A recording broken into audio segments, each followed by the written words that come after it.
छठ पर्व कर शुभ उपलक्ष्य में रोर मनकर बीच में प्रस्तुत है ठीठ नागपुरी छठ भजन जेके अपन बेहतरीन आवाज देवत है मिस्टर जगदीश पढ़ाई।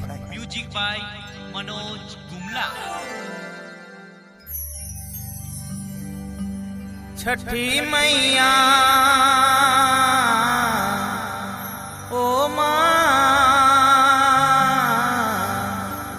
छठी मैया है छठी मैया, सुन ले का कहत है रुदास।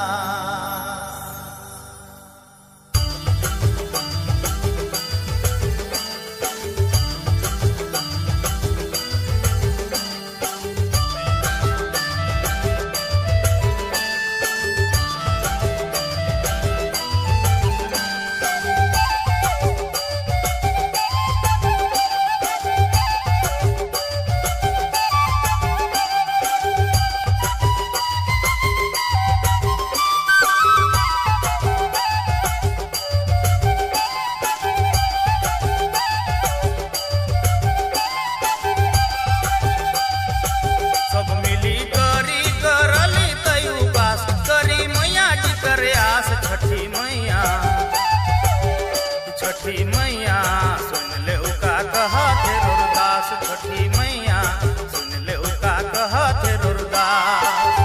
छठी मैया है छठी मैया है छठी मैया है छठी मैया, सुन ले का कहत है रुदास। छठी मैया सुन ले का कहत है रुदास।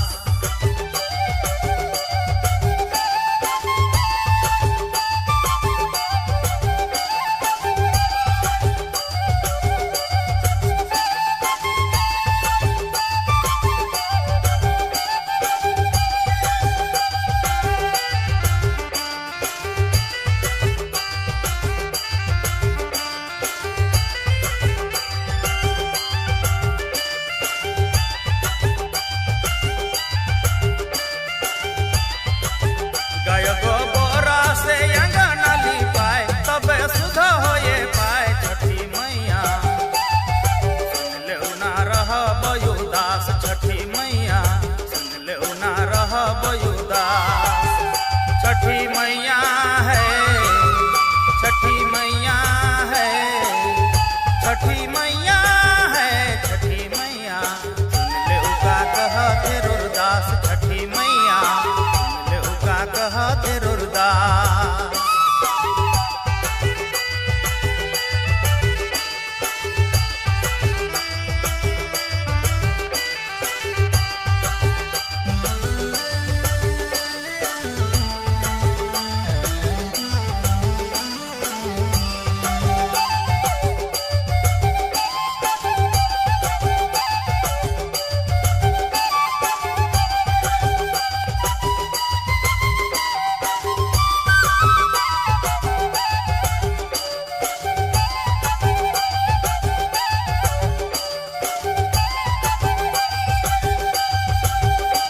साजावल छठ चलाए गंगा घाट, देखे लगे बहुत ठाठ। छठी मैया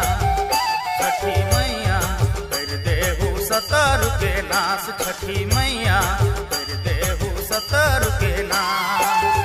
छठी मैया है छठी मैया है छठी मैया है छठी मैया, कर देहु सतर के नाश। छठी मैया कर देहु सतर के नाश।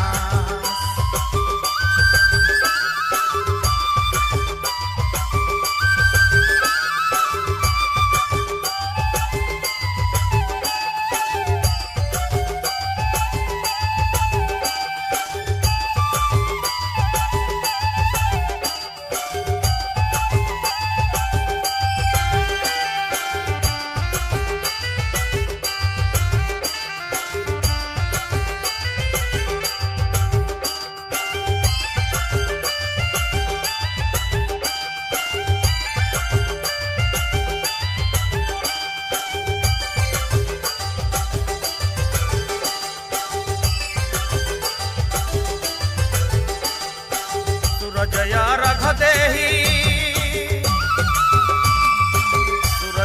रख देही करथि पुकार करू हमर उद्धार छठी मैया कर देउनी सबक बेड़ा पार छठी मैया कर देउनी सबक बेड़ा पार छठी मैया है छठी मैया है छठी मैया है छठी मैया कर देउनी सबक बेड़ा पार छठी मैया कर देउनी सबक बेड़ा पार